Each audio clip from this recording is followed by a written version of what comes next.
இன்றைக்கி நம்ம explorer video தாங்க பார்க்க போகிறோம். ராஜஸ்தானில் இருக்கிற சித்தோர்கர் ஃபோர்ட் அதை தான் இன்றைக்கி பார்க்க வந்திருக்கோம். இந்த கோட்டை 1500லேருந்து 1600 வருஷம் பழமையானது. இந்த கோட்டையை 7ஆம் நூற்றாண்டில் வாழ்ந்த முதல் சூரிய ராஜபுத்திர குலோத்தி மன்னர்கள் அப்புறம் சிசோத்திய குல மன்னர்கள் தான் ஆட்சி பண்ணியிருக்காங்க. ஆனால் 1567லேருந்து அக்பர் இதை ஆட்சி பண்ணியிருக்காங்க. இதோட ஹைட்டு 180 மீட்டர். இதோட மொத்த பரப்பளவு 280 ஹெக்டேர் பரப்பளவு. இது மலைக்கு மேலே இருக்குது இந்த கோட்டை. இந்த மலைக்கு கீழே பெரோச் அப்படின்ற ரிவர் ஓடுது. இந்த ரிவரை கடந்து வந்து தான் இந்த கோட்டைக்கு வரணும். அதனால் அலாவுதீன் கில்ஜி இந்த கோட்டைக்கு வரத்துக்காக 1600 வருஷத்துக்கு முன்னாடி ஒரு பிரிட்ஜ் கட்டியிருக்காரு. அந்த பிரிட்ஜ் இன்னுமே ஸ்ட்ராங்காக தாங்க இருக்குது.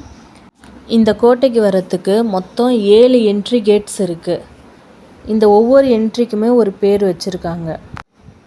இந்த கோட்டையில் இது வரைக்கும் 3 தடவை மாஸ் சூசைட் நடந்திருக்கு. மாஸ் சூசைட்னால் அங்கே இருக்க பெண்கள் எல்லாருமே ஒரே நெருப்பு குழியில் விழுந்து தற்கொலை பண்ணிக்கிறது. 1303 அலாவுதீன் கில்ஜி ராணா ரத்தன் சிங்கை வின் பண்ணி இந்த கோட்டையை கைப்பற்றினப்போ அப்போது ராணி பத்மாவதி இந்த மாஸ் சூசைடை ஏற்பாடு பண்ணி 16,000 பெண்கள் மொத்தமாக சேர்ந்து இந்த நெருப்பு குழியில் விழுந்து தற்கொலை பண்ணிக்கிட்டாங்க. அதே மாதிரி 1535 குஜராத்தோட மன்னராக இருந்த சுல்தான் பகதூர் ஷா அப்போது சித்தோர்கர் ராஜாவான விக்ரம்சித் சிங்கை வின் பண்ணி இந்த கோட்டையை கைப்பற்றினாங்க. அப்போவும் இதே மாதிரி மாஸ் சூசைட் நடந்துச்சு. அதுக்கப்புறம் 1567 அக்பர் மகாராணா 2ஆம் உதய சிங்கை வின் பண்ணி இந்த கோட்டையை கைப்பற்றினார். அப்போவும் இதே மாதிரி ஒரு மாஸ் சூசைட் பண்ணாங்க. இந்த வீடியோவில் இப்போ நீங்கள் ஒரு சின்ன கிராமம் மாதிரி பார்த்தீங்கல்ல, அவங்க எல்லாருமே இந்த ராஜாங்க வாழ்ந்த காலத்தில் அவங்களுக்கு பாதுகாவலராக வேலை பார்த்தவங்களோட குடும்பங்க தான். இங்கே வேறு யாரும் வெளியாட்கள் வந்து தங்க மாட்டாங்க. இங்கே காலங்காலமாக இருக்கிறவங்க தான் அந்த நிலத்துக்கு சொந்தமாக இருப்பாங்க. அந்த கிராமத்தில் மொத்தம் 4000 பேருக்கு மேலே இருக்காங்க. இந்த கிராமத்தில் ஒரு சின்ன ஸ்கூலுமே இருக்குங்க இந்த மலைக்கு மேலே. இப்போ வந்திருக்கிறது கும்பா பேலஸ். இங்கே கஸ்டர்ட் ஆப்பிள் ரொம்பவே ஃபேமஸ்ஸு. இங்கே இருக்க கஸ்டர்ட் ஆப்பிளை யூஸ் பண்ணி அந்த காலத்தில் ராணிங்களுக்கு துணிங்க தைச்சிருக்காங்க. இப்போயுமே மேவா ட்ரஸ்ட்டில் அந்த மாதிரி துணிங்க தைச்சி சேல் பண்ணுறாங்க. வின்டர் பேலஸ்ன்னு சொல்லுவாங்க. அதாவது ராணி பத்மாவதி வின்டர் காலத்தில் இங்கே தான் இருப்பாங்க. ஏன்னா இங்கே சூரிய வெளிச்சம் அதிகமாக வரும். ஒருவேளை சூரிய வெளிச்சம் வராத சமயத்தில் இந்த கோட்டைக்குள்ளே அவங்க நிறையவே தங்க வச்சுருந்துருக்காங்க. அந்த இதுலேருந்து வரக்கூடிய ஒளியை சூரிய ஒளியாக நினச்சி அவங்க கும்பிடுவாங்களாம். இது ராணி பத்மாவதியோட வின்டர் பேலஸ். வின்டர் டைமில் 8 மாதம் அவங்க இங்கே தான் இருப்பாங்களாம். இதுக்கு 3 கிலோமீட்டர் தூரத்தில் சம்மர் பேலஸ்ன்னு இன்னொன்று இருக்குது. இதுதான் வின்டர் பேலஸ். 8 மாதம் அவங்க இங்கே தான் இருப்பாங்க. இதில் பார்த்திங்கன்னா சூரிய வெளிச்சம் டைரெக்டாக வரத்துக்காக ரொம்பவே ஸ்பேஸ் விட்டு கட்டியிருக்காங்க. இது பராமரிப்பு இல்லாததுனால அங்கங்கே உடஞ்சி இருக்குங்க. இதுதான் அந்த சம்மர் பேலஸ். இதுக்குள்ளே தான் எந்த பண்டிகைகள் நடந்தாலும் என்ன ஃபெஸ்டிவல்ஸ்னாலுமே இதுக்குள்ளே தான் மொத்த மக்களுமே சேர்ந்து கொண்டாடுவாங்க. இந்த ஊரில் ஃபேமஸாக சொல்கிற அந்த கூமர் டான்ஸும் இங்கே தான் நடக்கும். ராணி அந்த டான்ஸை ஆடும்போது வேறு எந்த ஜென்ஸுமே உள்ளே இருக்கக்கூடாது, ராஜாவை தவிர.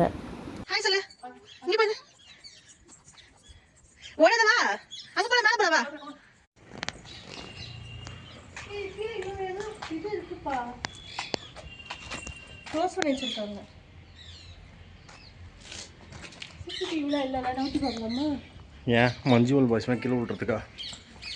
ஸ்டெப்ஸ் இருக்கே உள்ள. இங்கேருந்து அடுத்து போன இடம் சம்மர் பேலஸ். இந்த சம்மர் பேலஸ்க்கு போகிற வழியில் ஒரு கிருஷ்ணர் கோயில் இருக்குது. அக்பர் ஜோதாவை கல்யாணம் பண்ணப்போ ஜோதா அவங்க கல்ச்சரில் தான் ஃபாலோ பண்ணுவேன்னு சொன்னாங்க. ஸோ அதுக்காக அவங்களுக்கு கட்டப்பட்டு கொடுத்த கோயில் தான் இந்த கிருஷ்ணர் கோயிலுன்னு சொல்கிறாங்க. இந்த கோயில் ஒடிசாவில் இருக்க பூரி ஜெகநாத் கோயில் இருக்குல்ல, அதே மாதிரி பேட்டர்னில் தான் இந்த கோயிலை கட்டினதாக சொல்கிறாங்க. இந்த கோயிலுக்குள்ளே ஃபோட்டோஸ் வீடியோஸ் அலௌடு இல்லைங்க. எடுத்தாலும் சாமியோட ஃபோட்டோஸ் தெரியாதுன்னு சொல்லி சொன்னாங்க. இந்த கோயில் வெளியில் அந்த பண்ணியிருக்க சிற்பங்கள் எல்லாமே ரொம்பவே அழகாக இருந்துச்சு. நான் வீடியோவில் சொல்லியிருந்தேன் இல்லையா, சாமியோட ஃபோட்டோ எடுத்தாலுமே தெரியாதுன்னு. இப்போ நான் உங்களுக்கு ஒன்று எடுத்து காட்டுறேன். இந்த சாமி சிலையை பாருங்கள். நாங்கள் இங்கேருந்தே பார்த்தோம், ஒன்றுமே தெரியல ஃபோனில். ஆனால் எங்களுக்கு நேரில் தெரிஞ்சுது. சம்மர் பேலஸ் போகிறதுக்கு முன்னாடி இங்கே விக்டரி டவர்னு ஒன்று இருக்குது. இந்த டவர் 15th செஞ்சுரியில் ராணா கும்பா அவங்களோட வெற்றியை கொண்டாடத்துக்காக கட்டினதாக சொல்கிறாங்க. 1448 இந்த டவரை கட்டியிருக்காங்க. இதோட ஹைட் 37 ஃபீட். ரெட் சாண்ட்ஸ்டோனில் ஒயிட் மார்பிள் யூஸ் பண்ணி கட்டியிருக்காங்க. இந்த டவரை விஜய் ஸ்டம் அப்படின்னும் சொல்கிறாங்க. இதில் 157 படிக்கட்டுங்க இருக்குது. இப்போது இது மேலே போக முடியாது, க்ளோஸ் பண்ணி வச்சுருக்காங்க. இது பக்கத்துலேயே மும்மூர்த்திகள் கோயில் ஒன்று இருக்குங்க. இந்த கோயிலை 11th செஞ்சுரியில் கட்டியிருக்காங்க. 1600 வருஷம் பழமையான கோயிலுங்க இது. இதில் பிரம்மா, விஷ்ணு, மகாதேவ் அப்படின்னு 3 கடவுளுமே இருக்காங்க. ஒரே ஒரு ஸ்டோன் வச்சு 9 ஃபீட்டில் இந்த கோயிலை கட்டியிருக்காங்க. இந்த கோட்டையை சுற்றி 84 குளம் இருக்குதுன்னு சொன்னேன். அதில் ஆனால் 22 தான் இப்போது தண்ணியோடு இருக்குது. இந்த தண்ணி வெயில் காலத்தில் சில்லுனும் குளிர்காலத்தில் சூடாகவும் இருக்குன்னு சொல்கிறாங்க. இங்கேருந்து எடுக்கப்பட்ட கல்லுங்களை வச்சு தான் இதெல்லாம் கட்டினதாகவும் சொல்கிறாங்க. இந்த இடம்தான் ராணி பத்மாவதி மாஸ் சூசைட் பண்ண இடம். இந்த இடத்துல 2 சமாதி இருக்குது. சின்ன சமாதி ராஜமாதா கர்ணாவதி, பெரிய சமாதி ராணி பத்மினி. இந்த இடத்த இப்போ க்ளோஸ் பண்ணி வச்சுருக்காங்க. ஆக்சுவலாக இந்த புல்வெளி இங்கே கிடையாது. இது 90 அடி ஆழம் இருக்கிறது. இந்த இடத்துல எல்லோரும் குப்பையெல்லாம் போட்டு அந்த இடத்த அசிங்கம் பண்ணுறதுனால இது ரொம்ப புனிதமான இடம்னு சொல்லி அதை மூடி வச்சுட்டாங்க. ஸோ இப்போ அதை நம்ம பார்க்க முடியாது. இந்த கோயிலை ஒட்டி ஒரு குளம் இருக்குது. அந்த குளம் கொஞ்சம் பெருசாகவே இருக்குது. இது ராணிங்க குளிக்கிறதுக்காக கட்டப்பட்ட குளம்னு சொல்லி சொல்கிறாங்க. இந்த தண்ணிலாம் தான் வெயில் காலத்தில் சில்லுனும் குளிர்காலத்தில் சூடாகவும் இருக்கும்னு சொல்லி சொல்கிறாங்க. இது கொஞ்சம் கீழே இறங்கி போனோம். நாங்கள் பேபியை வச்சுருந்ததுனால அவ்வளோ கீழே இறங்கி போகல. நீங்கள் யாராவது போனீங்கன்னா போய் பார்த்துட்டு வரலாம். அங்கேருந்து சம்மர் பேலஸ் போகிற வழியில் இங்கே சின்னதாக இன்னொரு கோட்டை இருக்குது. இது எதிர்க்க ஒரு பெரிய குளம் இருக்குது. இந்த குளத்தில் ராஜாக்கள் மட்டும் குளிப்பாங்களாம்.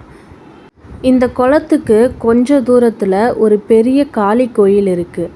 ராஜாங்கள்லாம் போருக்கு போகிறதுக்கு முன்னாடி இந்த கோயிலுக்கு தான் பூஜை பண்ணிவிட்டு கிளம்புவாங்கன்னு சொல்கிறாங்க. சம்மர் பேலஸ் வந்தாச்சு. இந்த சம்மர் பேலஸ் தான் அலாவுதீன் கில்ஜி ராணி பத்மாவதியை கண்ணாடியில் பார்ப்பாங்க. அந்த இடமும் இங்கே தான் இருக்குது. அந்த ராணி பத்மாவதியை ராணா ரத்தன் சிங் இலங்கையிலேருந்து கல்யாணம் பண்ணி கூப்பிட்டு வந்தாங்களாம். ராணி பத்மாவதி எவ்வளோ அழகுனா, அவங்க குடிக்கிற தண்ணி கூட வெளியே தெரியும் கண்ணாடி மாதிரி அப்படின்னு சொல்லி சொல்கிறாங்க. இதுதான் சம்மர் பேலஸ். இதை சுற்றி குளம் இருக்கிறதுனால சம்மர் டைமில் இங்கே ரொம்பவே சில்லுன்னு இருக்கும்னு சொல்கிறாங்க. இங்கே நிறைய சின்ன சின்ன ரூமுங்க இருக்குது.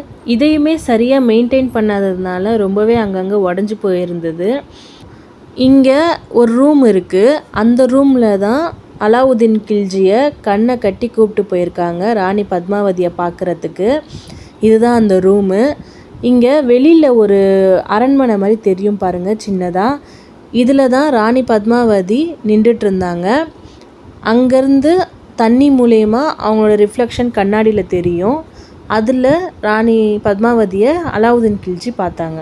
சம்மர் பேலஸ் பார்த்துட்டு அங்கேருந்து வெளியே வரும்போது இங்கே நிறைய ஜனங்க கல்லை அடுக்கடுக்காக கட்டி வச்சுருந்தாங்க.